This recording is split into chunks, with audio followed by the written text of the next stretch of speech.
किसान भाइयों, आप सभी का स्वागत है। गन्ने की हमने यहाँ पर कोलक 16-202 किस्म दिखाई है। क्योंकि इस वैरायटी में बहुत अच्छी टिल्डिंग है, यानी ब्याज बहुत अच्छी हो जाती है, जमाव अच्छा है, गन्ने की लंबाई अच्छी और पॉलिस्टिक वेट अगर देखा जाए तो वह भी काफ़ी अच्छा है। इसके साथ साथ इस गन्ना किस्म में top borer, early shoot borer, mealybug, built, red rot जैसी बीमारियां और कीड़े नहीं हैं, कम संख्या में हैं, और पोका बोइंग भी इस वैरायटी में नहीं लगता है, जिसके लिए आपका खर्चा काफ़ी हो जाता था। हाँ, इस वैरायटी की एक कमी है कि मोटाई अगर आप तुलना करेंगे तो अन्य वैरायटी से यानी 238 की तुलना और 118 से कम है। लेकिन अगर एक गन्ने का वज़न देखेंगे तो ये 238 और 118 के बराबर हो जाता है, पतला होने के बावजूद भी। आने का रास्ता क्या? किसानों में अब बात आती है कि इस वैरायटी का अगर हम चयन करते हैं तो चीनी मिल का रुझान क्या है। चूँकि इस वैरायटी का भी पोलिन कैन, ब्रेक्स, प्योरिटी और रिकवरी कई चीनी मिलों में चेक कराई गई है, एक्सीलेंट है, बहुत अच्छी है। चीनी मिलों की भी यही मंशा है कि इस वैरायटी को आगे लगाया और बढ़ाया जाए, और किसानों के दृष्टिकोण से भी देखा जाए तो इस वैरायटी का उत्पादन बेहतर आ रहा है। हम ये नहीं कहेंगे कि 238 से ज़्यादा आ रहा है, लेकिन जो एग्जिस्टिंग वैरायटीज़ इस समय हैं 14-201, 15-023, 13-235, इन वैरायटियों से इस वैरायटी की उपज ज़्यादा है। अब बात आती है कि इसका बीज कहाँ से किसान भाइयों लेना है। बीज उत्तर प्रदेश गन्ना शोध परिषद शाहजहाँपुर के जो शोध केंद्र हैं उनसे, साथ ही में भारतीय गन्ना अनुसंधान संस्थान लखनऊ से। इसके अतिरिक्त अगर आपके क्षेत्र में बीज उत्पादक किसान हैं जो रजिस्टर्ड हैं, उनके यहाँ से ले सकते हैं। और इसके साथ साथ ऐसे स्थान पर जहाँ टिश्यू कल्चर लैब से इसका बीज का उत्पादन किया जा रहा है, वहाँ से बीज ले सकते हैं। और ख़ास तौर से गन्ना विकास परिषद जो आपके क्षेत्र में कार्यरत हैं, वहाँ पर ये सिंगल बट का बीज शोध केंद्रों से आवंटित है, वहाँ से ले सकते हैं। और ऐसी जगहों से बीज नहीं लेना है जहाँ सर्टिफाइड नहीं है, अनरजिस्टर्ड ग्रोवर सीधे सीड बेच रहे हैं, ताकि आपको सही बीज और सही वैरायटी आप तक पहुंच जाए। इस दृष्टिकोण से आज हमने इस वैरायटी के बीज के बारे में बात की है। अब चूँकि इस वैरायटी का बीज ज़्यादा उपलब्ध नहीं है, ऐसी दशा में इसको जब भी बीज आपको मिलता है 100 बड पर्याप्त है। 100 बड से लगभग 800 से लेकर के 1000 गन्ने आप बना सकते हैं। 15-16 कुंटल गन्ना तैयार हो जाएगा, जो अगले साल अगर आप लगाएंगे तो कई एकड़ में गन्ने को सिंगल बट से लगा सकते हैं। दूरी क्या होनी चाहिए लगाने की? लाइन से लाइन की 135 सेंटीमीटर और बट से बट की 2 फीट की। ये दूरी हमने इसलिए बताई है ताकि पर्याप्त टिलरिंग के लिए स्थान मिले। जो टिलर्स निकलते हैं उनकी मोटिलिटी ना होने पाए।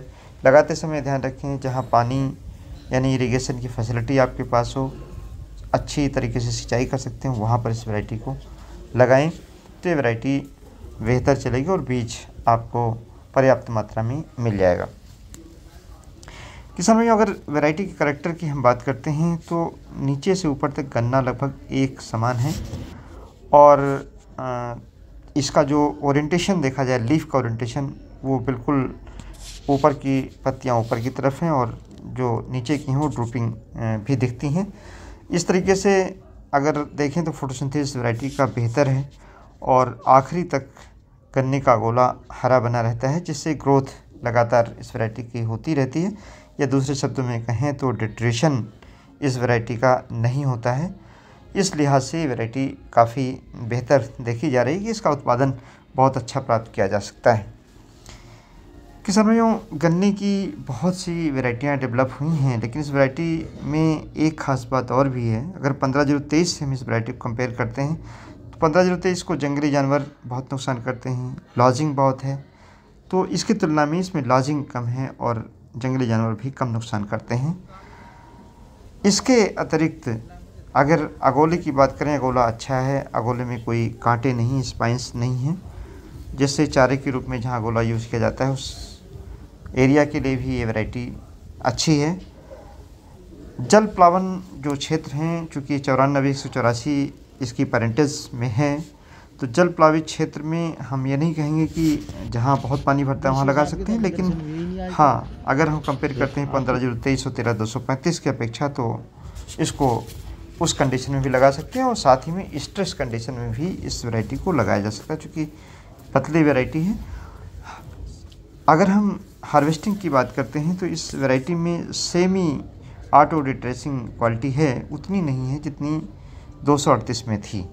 अगर हम इसको 14-201 से कंपेयर करें, 14-1 से इस वैरायटी की लंबाई ज़्यादा है, पर स्टिक पेट भी ज़्यादा है, और इसके साथ साथ अगर गन्ने की मोटाई भी देखें तो 14-201 की अपेक्षा अच्छा है।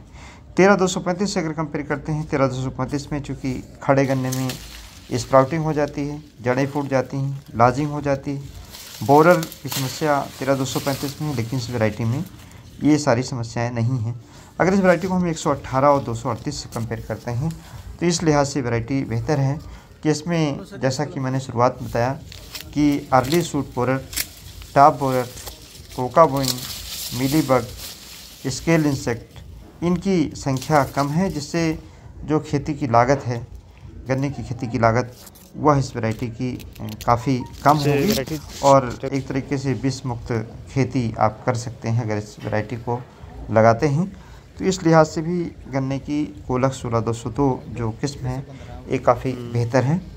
हाँ, अभी जो नई वैरायटियाँ रिलीज हुई जैसे 19-231 और 17-451, ये वैरायटी भी अगर कंपेयर की जाए तो उन वैरायटियों में भी 16-202 अच्छी है। जो वैरायटी नई निकाली गई है 19-231, जिसका बीज अभी आपको नहीं मिल पा रहा है, उस वैरायटी से कहीं भी किसी दशा में ये वैरायटी ख़राब नहीं है, बल्कि बेहतर वैरायटी है। तो किसान भाइयों से मेरा अनुरोध है कि बीज कम मात्रा में लेकर के और आगामी वर्ष के लिए इस वैरायटी का बीज आप उगा लें, जिससे आपको आगे चल करके गन्ने की आपूर्ति में और गन्ने के उत्पादन में इस वैरायटी से काफ़ी फ़ायदा हो सकता है। धन्यवाद। जय हिंद, जय भारत।